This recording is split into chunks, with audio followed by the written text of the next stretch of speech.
Well, yeah, it's what we got, so I'll take it, and I'm proud of the players. You know, it was never going to be the perfect game. We speak quite a lot about not chasing perfection, but trusting one another, and obviously there was ebbs and flows in the game and events certainly at the start, but I feel a real strength of this group is the ability to deal with what may. And when you watch them play, like there's times in the game where things go against them, but they seem to rise to it. They almost seem to enjoy it, and I credit that to the connection of the group, the players that didn't play today, the coaching staff, but the whole club.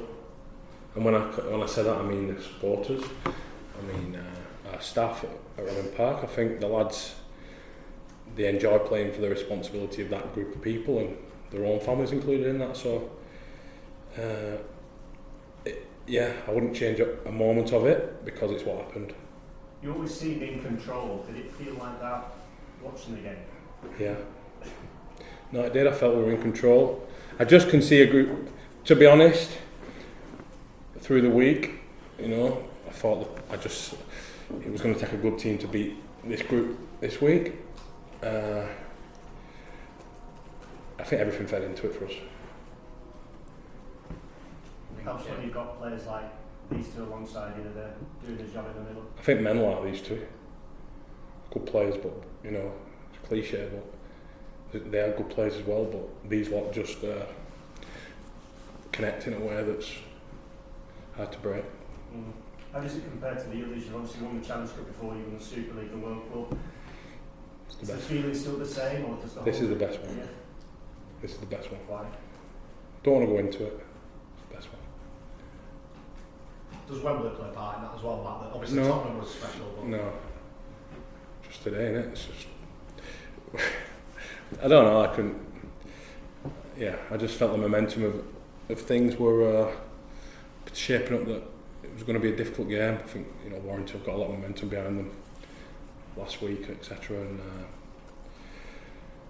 a lot going on around the game, so I was just proud that the players just committed to one another in the way they did.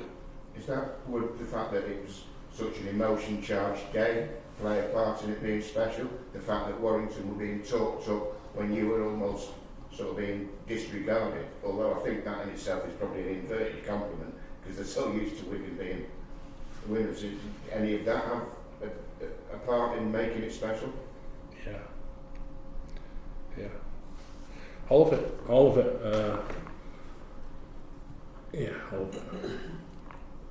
What about the fact it was such an emotion-charged game? Yeah, I mean that was special in its own right.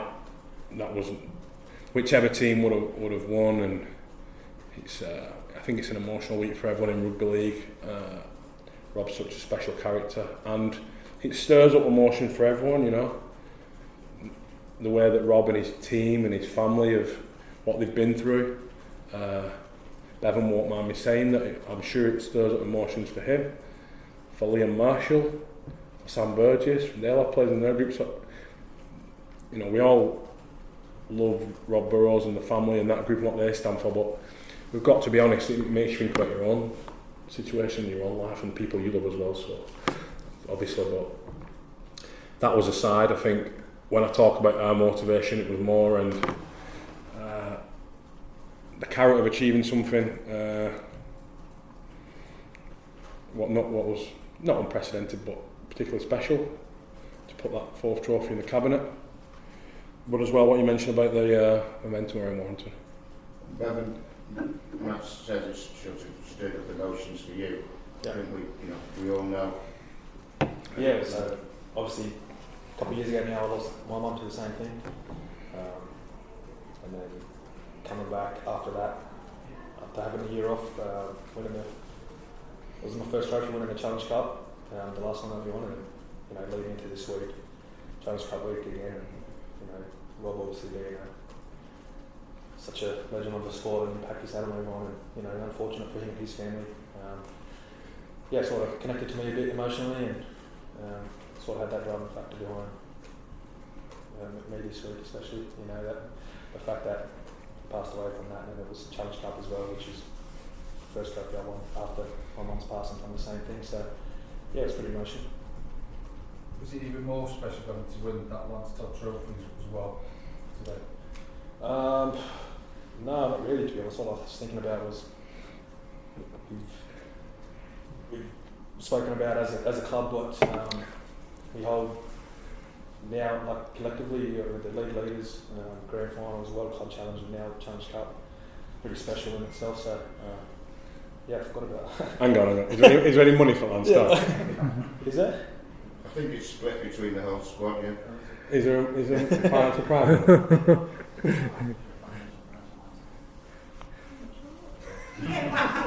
When we find out the answer, Yeah, I'll let you know. Get invited to a dinner. I must say, Willie Isa. A few of the players that have not played today have played a massive part. Adam Kieran, he's looked after Zach Eckersley. Tyler Dupree, how he's putting his own thing to one side. We understand mistakes were made there. The way they've bought into the group. Harvey Hill, who was unlucky to miss out. But most importantly, Willie Isa did our shirt presentation last night. You'll see all the players holding flags from the nations of heritage. Some have got more than one.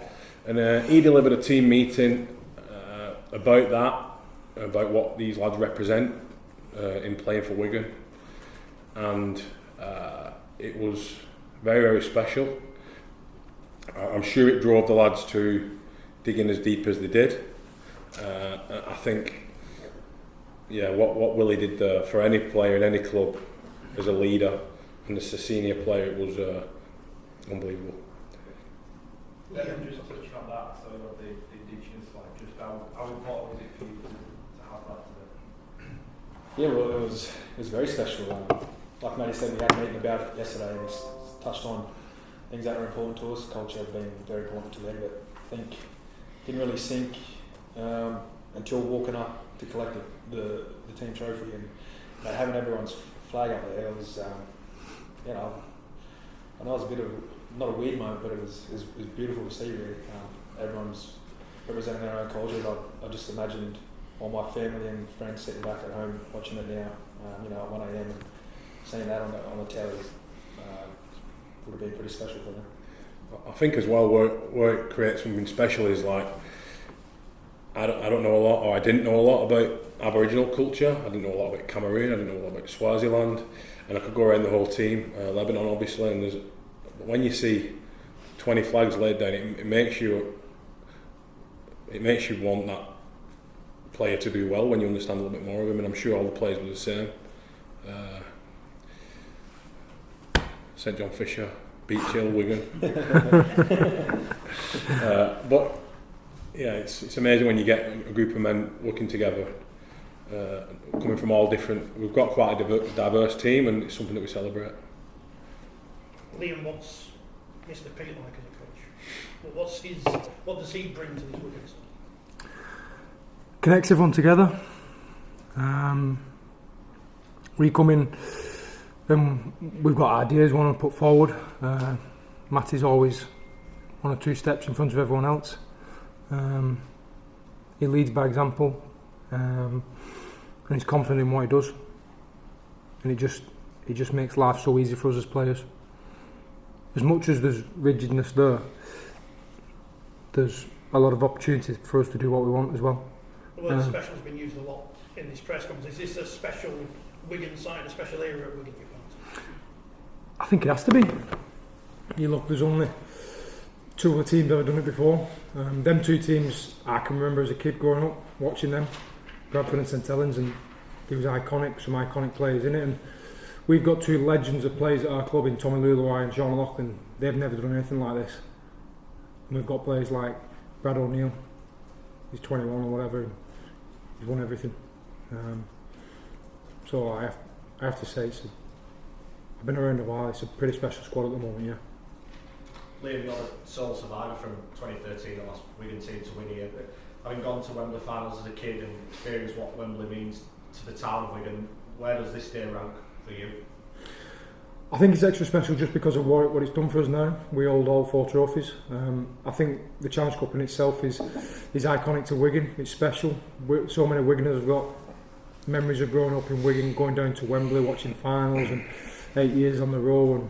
And I just think for us to bring them memories for everyone back to Wigan, being able to celebrate for the next couple of days, it's a very nice feeling for us as a group of players and staff, and especially for the town now. And you as a captain. Yeah, it's not about me though. It's about the full squad. It's a dream come true. Yeah, I wanted to achieve a lot of things in my career, but to win all 4 trophies as a captain is I think Faz's career now can probably shed a little bit of light on. I think sometimes it can go unnoticed that you've got 5 rings, haven't you? Yeah, 2 World Cup challenges, is it? And I feel like, listen, there's a very good back row has been in Super League for the last 10, 20 years, but I reckon if you look at how they play in the big games, I think Faz takes some beating and won't swap him for anyone. Liam, you've obviously been part of a lot of very successful Wigan teams, but what is it about this one specifically that has made it so sort of, I guess, relentless winning machine?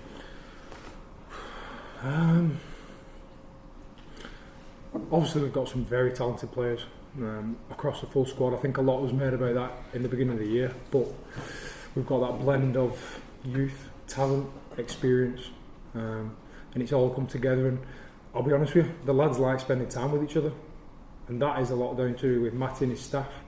The way we approach our training days, we're intense when we need to be, we're switched on when we need to be, but we also have a laugh, and that's one of the main reasons we come to work. We can't, if we're not enjoying what we do, we're not going to be able to perform like we are doing. So yeah, that's probably it for me. We had our last training session the other day, and Chris Radlinski was knocking around, and he saw a bit of it, and he went, it's a flipping social club, this. And I went, perfect. You know, you would not believe how much fun we have together. And I don't mean just like tonight because we get to celebrate, like this morning, a couple of our training sessions, our training days. We've got a lot of characters in the group, a lot of characters on the staff, and it's just a brilliant place to work in. Bevan, is that also sort of part of the reason why you've excelled so much since you've come to Wigan, that environment just really is? Yeah, I've always said since I've come here that you end up being a product of your environment. You know, when I first got here, and Thomas and Lockers were still playing. You know, you surround yourself with all these legends of the sport, and you just soak it all up, all the knowledge, everything that they have to offer. And when you're just learning every week and feel like you're growing every week, it's a great place to be. And it's hard to knock back, really. You definitely want to stay around. You've been credited since you've come in, making Wigan Warrington, which we was a compliment that you should take. But the reality is, nobody likes the team that's winning every trophy. So it's going to change. That narrative's going to change. We spoke a little bit about it around Warrington this week. Do you use that in your psyche moving forward? The fact that you have got the target on the back, the fact that everyone wants to know the Birch. I've tried that in the past with this group and it doesn't work. This group are at the best when they're playing for one another. We might think it sometimes as a staff, I might think it, and there's some of us who like that, you know, it might rile us up a little bit, but when I see this team play, it's like, how good's this? Make them excited about winning. Less about the opposition, more about them. How much fun can we have? How much connection can we build? So I understand why you would ask it, but for this group of players, I think they're more motivated by what they can achieve and what memories they can make together. It's just me what motivates. Matty, you had 2 very young players out there in Junior December and Zach Eckersley at the start of their careers. How confident were you, especially with Zach, putting him in there, that they would cope and be solid for you like they were? Hand on heart, very, very confident. Very, very confident. And also, more important, the players that were around, like unbelievably confident because they train with each other every day and they've known them a long time. Like Zach's been in our system, Junior's been in our system since we were 13, 14, so they've come from a good school where standards are high, and a lot of the staff, like John Duffy's in our academy staff, but he's with us on game day. you know, our lads go watching the academy train, they go watching the reserve train. We train a lot with those players. It's very connected. Quite a bit was made last week, you know, about young players playing, but it's when you get them young players playing in the big games, that's the difference, and playing well and winning things.